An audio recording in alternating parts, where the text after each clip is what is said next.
Selamat datang hadirin terhormat. Perkenalkan nama saya Marcel Ferdinand Simanjuntak sebagai presenter pada kesempatan kali ini dan juga sebagai first author. Dan juga bersama rekan saya, Muhammad Iqbal Ramadan, Ananda Berkapangestu, Muhammad Heri Hermianto Zajuli, Bari Majid Hartono, dan juga M. Fajar Sodik. Di mana kami membawakan presentasi yang berjudul The Potential of Shale Gas Play in Singkawang Basin, Geological, Geostatistical, and Geochemical Study based on Superficial Data. Dan berikut adalah CV dari saya sebagai presenter pada kesempatan kali ini, di mana nama saya adalah Marcel Ferdinand Simanjuntak, yang merupakan mahasiswa Teknik Geologi dari Institut Teknologi Bandung. Adapun outline presentasi pada kesempatan kali ini dibagi atas introduction, basic theory, data and methodology, results and discussion, dan juga summary. Lalu untuk introduction-nya, adapun latar belakang dalam penelitian kami sekarang yaitu Indonesia mengalami penurunan produktivitas hidrokarbon dengan lapangan Banyu Urip adalah lapangan gas terakhir yang mampu memproduksi minyak dan gas. Lalu yang kedua, adanya tingginya populasi di Indonesia yang mengakibatkan tingginya kebutuhan energi dalam jumlah besar. Namun, energi konvensional masih belum cukup dalam memenuhi kebutuhan tersebut. Lalu yang ketiga, adanya potensi shale gas di Indonesia yang besar dengan perkiraan sebanyak 574 TCF menurut Badan Geologi tahun 2011.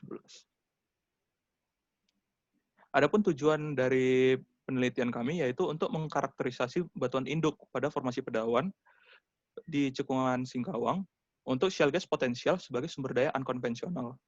Dan juga objektif kami dibagi atas 3, yaitu studi geokimia untuk karakterisasi batuan induk formasi Pedawan, mineralogical study untuk melihat fracturability dari formasi Pedawan, dan juga geostatistical model untuk melihat distribusi dari data geokimia dan juga data mineralogik. Lalu untuk basic teorinya, berikut adalah daerah penelitian dari kami, yang ditandain oleh kotak hitam. Dan Singkawang Basin dibatasi oleh Lupar Fault di bagian utara, dan juga adanya Adang Flexure di bagian selatan. Dan secara genetik, Singkawang Basin merupakan bagian dari Sunda Land, yang merupakan hasil subduksi lempeng antara Laut Cina Selatan dan bagian utara dari Sunda Shelf. Dan juga diperkirakan peristiwa tersebut terjadi pada sekitar umur Early Cretaceous. Lalu untuk shale gas merupakan gas natural yang terperangkap pada formasi shale yang diperkirakan sebagai sumber daya secara unkonvensional.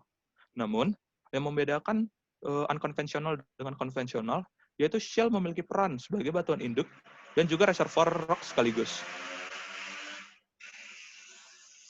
Lalu ada total organic carbon, atau yang disingkat dengan TOC, di mana TOC berperan sebagai indikator apakah batuan induk mampu untuk menghasilkan hidrokarbon atau tidak.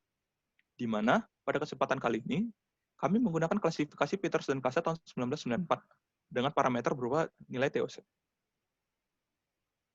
Lalu ada Rock-Eval pyrolysis, di mana Rock-Eval pyrolysis bertujuan untuk menentukan tipe kerogen dan juga tingkat kematangan dari batuan induk, di mana Rock-Eval pyrolysis mampu menyajikan data S1, S2, S3, dan juga Tmax. Dan pada kesempatan kali ini, kami menggunakan klasifikasi Peters-Kasa 1994 dengan parameter berupa HI. Lalu ada analisis Tmax, di mana analisis Tmax bertujuan untuk menentukan tingkat kematangan dari batuan induk. Dan juga Tmax memiliki korespondensi dengan nilai dari Rock-Eval pyrolysis oven temperature, yang dimana merupakan nilai maksimum dari S2.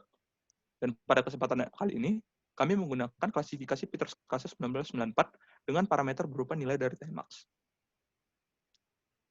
Lalu ada juga nilai estimasi hidrokarbon di tempat, di mana hal itu bertujuan untuk melihat nilai ekonomis dari reservoir.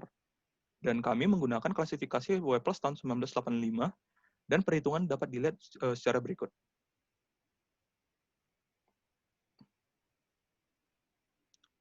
Lalu ada perhitungan fitur reflectance atau RO. Dan pada kesempatan kali ini, kami menggunakan JARVI tahun 2001 sebagai rumus perhitungan, di mana bertujuan untuk menghitung tingkat kematangan dari data, dan juga sebagai supply bantuan perhitungan dari yang sebelumnya. Dan pada kesempatan kali ini, penulis atau kami menggunakan perhitungan berdasarkan hanya menggunakan data tipe kerogen 3. Lalu ada analisis lingkungan pengendapan, di mana pada analisis lingkungan pengendapan kami menggunakan klasifikasi JARVI tahun 2007, di mana hasil dari perhitungan menunjukkan bahwa lingkungan pengendapan berada pada lingkungan pengendapan terestrial yang dihitung berdasarkan perhitungan dari master analysis. Lalu ada brittleness index, di mana brittleness index merupakan parameter yang bertujuan untuk menentukan kualitas dari fracturability dari shale gas reservoir. Dan di sini terdapat 4 perhitungan untuk menentukan brittleness index yang berasal dari Jarvi tahun 2007, Wang Engel 2009, Lee 2013, dan juga Jin tahun 2014. Dan nanti hasil dari perhitungan brittleness index akan dimasukkan pada brittle ductile classification yang berdasarkan menurut Perez dan Marfutz tahun 2013. Lalu ada exploratory data analysis atau yang disingkat dengan EDA, di mana EDA bertujuan untuk menentukan dan juga menjelaskan mengenai adanya anomali dan juga data outlier, di mana nilai dari EDA biasanya disajikan dalam bentuk histogram, summary statistik, dan juga adanya box plot, di mana sajian tersebut dapat digunakan menggunakan software dari Microsoft Excel. Lalu ada analisis Kriging, di mana analisis Kriging bertujuan untuk BLUE atau Best Linear Unbiased Estimator. Dan pada kesempatan kali ini, kami menggunakan ordinary kriging. Mengapa kami menggunakan ordinary kriging? Karena pada analisis ini, kami hanya menggunakan single variable. Lalu masuk ke data dan metodologi. Di data dan metodologi, untuk data, kami menggunakan data sekunder dari Pusat Survei Geologi yang terdiri atas 53 sampel TOC, 53 sampel rock evaporolysis, dan juga 125 sampel untuk BI. Dan untuk metodologinya dibagi atas 4 tahap, yaitu preparation stage, data collection stage, data processing stage, dan juga analysis and interpretation data stage. Lalu masuk ke hasil dan pembahasan. Di gambar sebelah kiri merupakan hasil crossplot antara TOC dan juga S2, di mana dari hasil crossplot menunjukkan bahwa hasil dari TOC memiliki kualitas material organik berskala dari poor sampai very good. Namun, rendahnya kualitas dari material organik ini disebabkan oleh adanya proses pematangan dari source rock, di mana selama proses pematangan berlangsung, material organik akan berubah menjadi hidrokarbon, yang berakibat kualitasnya akan semakin lama semakin turun selama proses pematangan. Lalu adanya juga crossplot antara nilai OI dan juga HI, di mana dari hasil crossplot ini menunjukkan bahwa tipe kerogen didominasi oleh tipe kerogen 3 dan 4. Di mana hal ini adalah informasi yang baik untuk shale gas reservoir, dikarenakan data yang memiliki tipe kerogen 4 diperkirakan sudah menghasilkan hidrokarbon berupa gas. Lalu adanya crossplot antara nilai Tmax dan juga nilai HI, di mana dari hasil crossplot tersebut ditemukan bahwa sampel berada pada skala antara 460 derajat Celcius sampai 560 derajat Celcius, di mana didominasi hampir semua data berada pada kondisi post-mature. Secara umum, jika suatu source rock berada pada kondisi matang, nilai S1 akan lebih tinggi dari nilai S2, yang menandakan bahwa kerogen sudah bertransformasi menjadi bitumen. Namun, pada kondisi penelitian kami, terdapat kondisi yang menarik, di mana nilai S2 lebih besar daripada nilai S1. Dan menurut Dow, hal ini adalah hal yang wajar, dikarenakan pada kondisi ini menandakan bahwa formasi kami atau batuan induk kami sudah mengalami ekspulsi atau primary migration, yang mengakibatkan penurunan dari kualitas material organik. Dan juga menurut Hermianto tahun 2019, hal ini juga berkorelasi dengan adanya temuan gas show pada bagian barat dari cekungan.